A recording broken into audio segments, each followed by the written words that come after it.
6살 딸 아이 키우고 있는 30대 후반의 워킹맘이에요. 지금까지 힘든 시간들이 많았지만 아이 생각하면서 참고 지냈습니다. 보통 시댁 식구들끼리 죽이 잘 맞는다지만 저희 집안은 해도 너무하다 싶네요. 그렇게 짝짝꿍이 잘 맞을 거라면 아예 저희 남편도 결혼하지 말고 평생 자기 식구들이랑 살 것이지 왜 엄한 사람들 스트레스 받고 고생시키는지 모르겠습니다. 정말 오랜 시간 참고 살았는데 이제는 저뿐만 아니라 우리 아이를 위해서라도 결단을 내릴 때가 된 것 같아요. 경기도 작은 외곽 도시에서 살고 있는데 친정도 가깝고 시댁도 가까워요. 부모님과 가깝게 살다 보니 좋은 점도 많이 있지만 불편한 점도 너무 많습니다. 일단 가장 큰 스트레스는 시어머니가 정말 시도 때도 없이 집으로 부르신다는 거예요. 주말 평일 가리지 않고 본인 심심하고 얼굴 보고 싶으면 오라 하셨습니다. 같이 밥이나 한 끼 하자, 우리 집에서 커피 같이 마시자 등등. 부르시는 이유는 다양하지만 저는 정말 가고 싶지 않습니다. 왜냐하면 어머님이 저를 집으로 오라 부르시는 그 속셈이 무엇인지 정확하게 알고 있기 때문이에요. 이게 뭔지 아니? 우리 딸이 날씨 추워졌다고 거위털 패딩 사서 보냈더라. 오리털도 아니고 거위털이야. 이게 얼마짜린 줄 아니? 저희 신우가 돈 많은 집으로 시집을 갔습니다. 신우 나이 33살 넘도록 시집을 못 가서 예전에는 어머님이 스트레스를 많이 받으셨지만 갑자기 결혼할 남자를 데려오더라고요. 커다란 식당을 여러 개 운영하는 사람이었고 나이가 신우보다 8살이 더 많긴 했지만 그래도 그 정도면 신우 상황에서 정말 시집 잘 갔다고 생각해요. 결혼할 때 집이며 혼수며 전부 남자 쪽에서 부담을 하고 데려가더니 매달 신우에게 생활비로 1,000만 원씩 주고 있다며 어머님이 자랑을 엄청나게 하셨습니다. 실제로 매달 1,000만 원씩 주는지 아닌지는 제가 확인할 수는 없지만 신우가 시집 가고 나서 시어머니에게 용돈도 자주 보내고 선물도 많이 하는 건 사실이에요. 자, 이건 지나 장난감이라더라. 조카 챙기고 가족들 걱정하는 건 네 신우밖에 없어. 걔 덕분에 온 식구들 호강하고 산다. 너도 나중에 우리 딸한테 전화해서 꼭 고맙다고 이야기해야 돼. 신우가 시어머니를 챙기면서 저희 식구들에게도 종종 선물을 같이 보내왔어요. 주로 아이 장난감이나 신발, 그리고 저나 남편 것도 보내곤 하더라고요. 시집가서 따로 살면서도 아직 식구들을 챙기는 신우가 기특하면서도 고마운 마음이 있었지만 어머님이 저렇게 티를 내고 딸보다 더 생색을 내시니 받으면서도 기분이 좋진 않았어요. 저도 아이 낳고 육아휴직 2년 했던 시간을 제외하면 남편이랑 계속 맞벌이하며 살았고 저희 부부도 둘이 버는 합산소득이 적은 편은 아니거든요. 아이 하나 키우면서 저축할 거 다 하고 먹고 살만한데도 어머님은 계속 신우네와 저희를 비교하면서 사람을 거지 취급을 하셨어요. 평범한 회사원이고 둘 다 억대 연봉을 받는 것도 아닌데 장사하는 사람이랑 저희 벌이를 비교하면서 특히 저를 엄청 깔아뭉개십니다.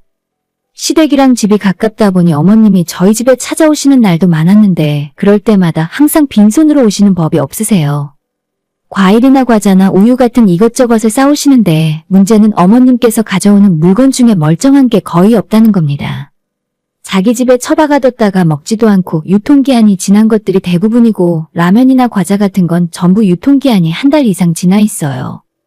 빵, 과일, 야채 같은 것들도 곰팡이 피기 직전이거나 아니면 이미 곰팡이가 피어있는 것들을 저와 우리 딸 먹으라고 주십니다. 이쪽만 잘라내면 나머지는 멀쩡해. 어차피 너랑 진아는 아무거나 잘 먹잖니. 그 와중에 상한 음식 가져오면서 자기 아들한테는 절대 먹이면 안 된다네요. 남편이 예전에 유통기한 지난 우유를 먹고 병원 응급실에 실려갔던 적이 있다면서 아들은 속이 약해서 그런 걸 먹으면 안 되고 며느리랑 손녀가 다 먹으랍니다. 유통기한 지난 음식은 먹기 찝찝하니 가져오지 말고 그냥 버리시라고 해도 그걸 아까운데 왜 버리냐면서 다 먹을 수 있다 하시는 분이에요. 너는 TV 뉴스도 안 보니? 유통기한 지났다고 다 버릴 필요 없다니까? 먹을 수 있는 건 먹어야 할 거 아니냐. 멀쩡한 음식 버리면 벌 받는 거야. 나중에 지옥 가면 너가 버린 음식 다 먹어야 한다니까? 아니, 그렇게 괜찮으면 본인이나 드시면 될 텐데 굳이 저희 집으로 바리바리 싸들고 오시는 이유를 모르겠습니다. 당신과 당신의 자식은 항상 신선한 음식만 먹고 저와 제 딸은 상하고 곰팡이 핀 썩은 음식을 남김없이 해치우라는 건가요? 참다가 올해 초 제가 한번 폭발한 적이 있습니다. 또 썩기 직전에 음식들을 바리바리 싸들고 오시는 어머님에게 왜 자꾸 우리 집에 유통기한 지난 음식 버리시냐고. 어차피 저도 안 먹고 제 딸한테도 그런 음식 쓰레기 먹이고 싶은 생각 없으니까 앞으로는 가져오지 말라고 했어요. 어머님은 역시나 아직 멀쩡한데 뭐가 문제냐면서 야채 조금 물러있는 부분은 잘라내고 유통기한도 겨우 3일 지난 거라며 그냥 먹으라 하시더군요. 그때 어머님이 가져오셨던 것이 오이, 당근, 감자와 같은 야채들이랑 유통기한 며칠 지난 우유, 그리고 언제 사셨는지 모르지만 딱딱하게 굳어있는 떡들이었죠. 음식이 멀쩡하건 말건 어머님 가져다 주신 거 먹기 싫다고 혹시 먹었다가 탈이라도 나면 책임지실 거냐고 바락바락 대들었는데 거기서 멍청한 남편놈이 우유를 꺼내 벌컥벌컥 마시고는 아직 멀쩡하다며 자기가 먹으면 되는데 왜 자기 엄마한테 화를 내냐고 하네요. 남편의 그 행동 때문에 오히려 제가 이상한 사람이 되어버렸고 어머님도 당당하게 아무 문제 없는 음식을 쓰레기 취급한다면서 살림 그따위로 하지 말라더군요. 결국 제가 이 상황에서 아무 말도 못하고 입을 닫고 있을 수밖에 없었고 나중에 어머님이 다시 돌아가시고 난 뒤에 남편에게 아까 왜 그랬냐고 어머님이 나랑 우리 딸을 음식물 쓰레기통 취급하시는데 거기서 당신이 왜 그딴 소리를 하냐고 따졌더니 남편 한다는 소리가 가관이었습니다. 엄마가 우리 생각해서 힘들게 가져왔는데 너는 말을 그렇게밖에 못해? 먹기 싫으면 엄마 가고 난 다음에 조용히 버리면 될 거 아니야? 앞에서 꼭 입을 그렇게 열어서 우리 엄마 마음 상하게 해야 직성이 풀려? 지금까지 시어머니가 상하기 직전 음식들을 수도 없이 가져다 주셨지만 남편은 한 번도 어머님이 가져온 음식을 먼저 나서서 먹은 적이 없어요. 누가 봐도 상하기 직전이고 유통기한은 한참 지난 식품들인데 저도 먹기 싫고 딸한테 먹이는 건 더 싫어서 주시는 족족 가져다 버렸거든요. 하지만 요즘 세상에 버리는 것도 돈이고 어쨌든 먹으라면 먹을 수야 있는 음식들이니까 매번 이렇게 미련한 짓을 해야 하나 싶어서 음식들 버릴 때마다 회의감과 죄책감이 동시에 들곤 했어요. 제가 몇 번이나 남편에게 투덜거렸는데 그럴 때마다 들은 척도 안 하던 사람이 엄마 앞이라고 편들어주는 모습을 보며 솔직히 정이 뚝 떨어졌습니다. 결정적인 상황에서 남편은 제 편을 들어주지 않을 것 같더라고요. 그때부터 이미 제 마음은 남편에게서 많이 멀어졌고 그냥 아이 생각해서 최대한 앞에서 싸우는 모습 안 보이고 살려고 꾹 참고 지냈습니다. 그런데 얼마 전 시어머니가 또 연락을 해왔습니다. 오늘 우리 딸 내려온다고 했으니까 저녁에 집으로 건너와라. 모처럼 식구들 다 같이 모여서 저녁 좀 먹자꾸나. 솔직히 어머님이라면 지긋지긋하고 거기에 신우까지 온다고 하면 그 자리에서 어떤 일이 일어날지 뻔히 예상이 됐기 때문에 마음 같아서는 남편 혼자 보내고 싶었어요. 하지만 어머님 전화 받으면서 그런 티를 낼 수가 없어서 내키지는 않았지만 딸을 데리고 남편이랑 같이 어머님 댁으로 건너갔습니다. 신우는 시집가고 팔자가 늘어졌는지 딱 봐도 때깔이 좋아 보이더라고요. 결혼한 뒤로 일도 안 하고 자기 남편한테 생활비 1,000만 원씩 받으면서 편하게 지내니까 근심 걱정도 하나 없는 사람처럼 보였죠. 그런 신우가 또 저희 딸에게 선물을 사왔다며 커다란 박스를 하나 건네주었고 아이 장난감이 들어있었어요. 매번 이렇게 선물 안 주셔도 되는데 정말 고마워요. 진아야, 너도 고모한테 감사합니다 하고 인사해야지. 라고 이야기했고 다들 웃으며 잘 넘어가나 싶었습니다. 그런데 역시나 여기서 시어머니가 나서기 시작하더니 본인이 사온 것도 아니면서 생색이란 생색은 다 내시더라고요. 이런 고모가 세상에 어디 있니? 진아도 엄마보다 고모가 좋지? 니네 엄마는 장난감 잘 사주지도 않잖아. 아니 제가 아이 장난감을 사주기 싫어서 안 사주나요? 물론 돈도 돈이지만 해달라는 대로 다 해주면 가정교육을 어떻게 시킵니까? 자기들은 가끔 한 번씩 보니까 장난감이든 과자든 애가 사달라는 대로 사주면서 생색만 엄청나게 내고 그것에 대한 책임은 아무도 지려고 하지 않잖아요. 어머님 말씀하시는 게 너무 짜증났지만 신우한테 선물까지 받은 상황에서 아무 말 안 하고 참고 있었어요. 남편이라는 놈도 시어머니 이야기에 맞장구 치면서 제가 평소 딸에게 너무 엄하게 대한다며 성격이 어떻고 저떻고 제 흉을 보면서 궁합이 짝짝 맞았습니다. 나중엔 저를 뺀 나머지 세 사람이 깔깔대고 웃으며 비웃더라고요. 쟤는 살림도 못하면서 자기 애한테 쓰는 돈은 그렇게 아까워하더라. 그러길래 너가 능력이 있으면 애한테 쓰는 돈도 안 아까울 거 아니냐. 기껏해야 자기 딸 식당 사장한테 시집 보내서 생활비 받아 놀고 먹는 주제에 아이 키우며 매일 아침 출근해서 일하는 저한테 능력이 없다는 소리를 어떻게 할 수 있는지 모르겠어요. 특히 남편이 정말 어처구니 없었던 게 우리 부부가 돈도 못 벌고 능력 없다는 욕을 먹으면 자기 얼굴에 침 뱉는 일이라는 걸 왜 본인이 모르는 건지. 신우는 부잣집에 시집가서 돈 펑펑 쓰고 다니는데 우리 보고 능력 없다고 하면 자기 아들 욕하는 소리 아닙니까? 제 딸도 이제 어른들 하는 소리 다 알아듣는데도 세 사람은 아랑곳하지 않고 심한 말들을 쏟아냈어요.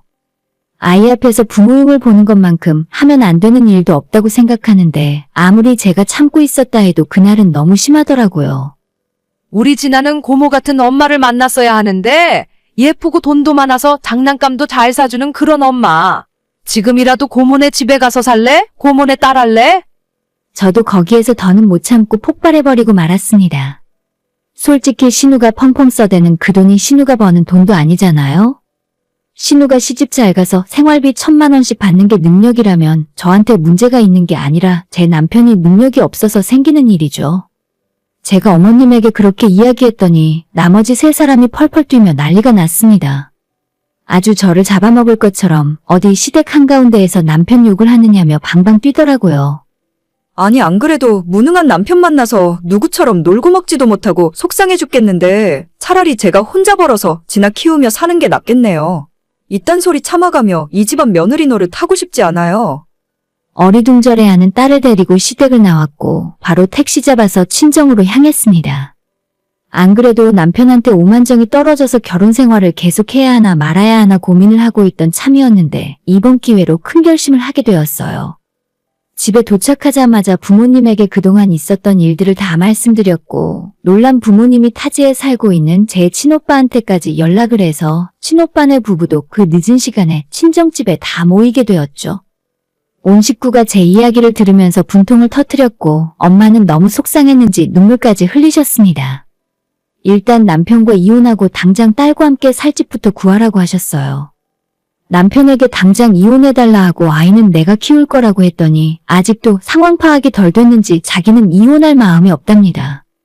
변호사 찾아가고 나랑 소송까지 해볼 생각이냐. 나는 너랑 시어머니가 지난 몇 년간 지속적으로 괴롭히고 막말을 했던 증거가 다 있다고 말을 했더니 그제서야 소송은 하지 말고 원만하게 협의하자더군요. 처음에는 좀 세게 나가고 싶었던 건지 양육권을 절대 줄 수 없다고 하길래 지금까지 애 키우는데 하나도 신경 안 쓰고 있었으면서 어쩌려고 그러냐 물었더니 시어머니랑 같이 살면서 둘이 키우면 된다고 하네요. 사실 남편이 양육권에는 전혀 관심도 없고 어떻게든 저를 붙들어 보려고 하는 소리라는 걸 이미 알고 있었지만 일단 마음대로 하라고 했어요. 양육권? 그래, 당신이 정 그렇게 원하면 진아 당신이 키워. 돈 많은 고모도 있고 당신이랑 어머님이랑 둘이 키우면 좋겠네. 라고 이야기했더니 남편이 엄청 당황하더라고요. 당장이라도 데려가라. 오늘도 좋다고 말했지만 남편은 일단 자기 엄마랑 이야기 좀 해보겠다며 잠수를 타더니 며칠 뒤에 진짜 이혼할 생각이냐고 묻는 겁니다. 나는 마음 바뀔 생각 없고 양육권 이야기나 빨리 마무리하라고 했죠. 생각해봤는데 아무래도 진아한테는 엄마가 옆에 있어주는 게 나은 것 같아. 양육비는 얼마나 줘야 하지? 이것도 변호사한테 물어봐야 하나? 애를 자기가 키워야 한다 어쩐다 하더니 바로 양육비 이야기부터 나오더라고요. 제가 저 인간 그럴 줄 알았습니다. 평소에도 퇴근하면 아이와 10분도 채 놀아주는 꼴을 못 봤고 시어머니도 손녀딸 별로 안 좋아하세요. 두 사람이 키우긴 뭘 키웁니까? 지금은 재산 분할하는 중이고 아직 정확하게 계산이 끝난 건 아니지만 집이랑 남편 타고 다니는 차까지 다 포함해서 제가 70%는 가져올 겁니다. 친정부모님 옆에서 도움받으며 아이와 둘이 사는 게 낫지 저런 인간들을 한 식구라고 생각하고 살았던 제가 한심하네요. 오늘의 사연은 여기까지입니다. 구독과 좋아요, 알람 설정은 많은 힘이 됩니다. 다들 행복하시고 좋은 하루 되세요.